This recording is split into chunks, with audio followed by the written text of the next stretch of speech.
Alright, so this is just a little video to show you how to muck around with different filters when you're in a video call or conference with someone. And the key thing, I guess, is basically that you're going to download a program, which I'll show you what to do.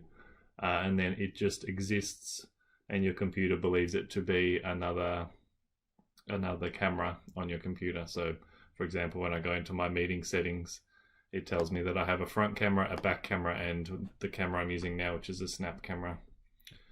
So there's a whole bunch of different ones that you can use, and I'll show you how to set that up right now.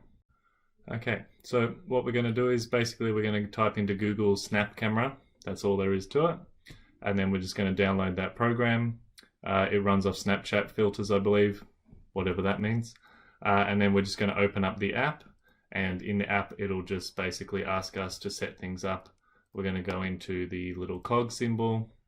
For me personally, I have to stuff around with it a little bit, switch between front and rear camera just to get it to sort of work properly. And then once that's kind of set up, then in whatever type of video conferencing software I'm in, I just go to the option of what kind of camera I want to be using, which, as I said, in my case is front, back, or this snap camera.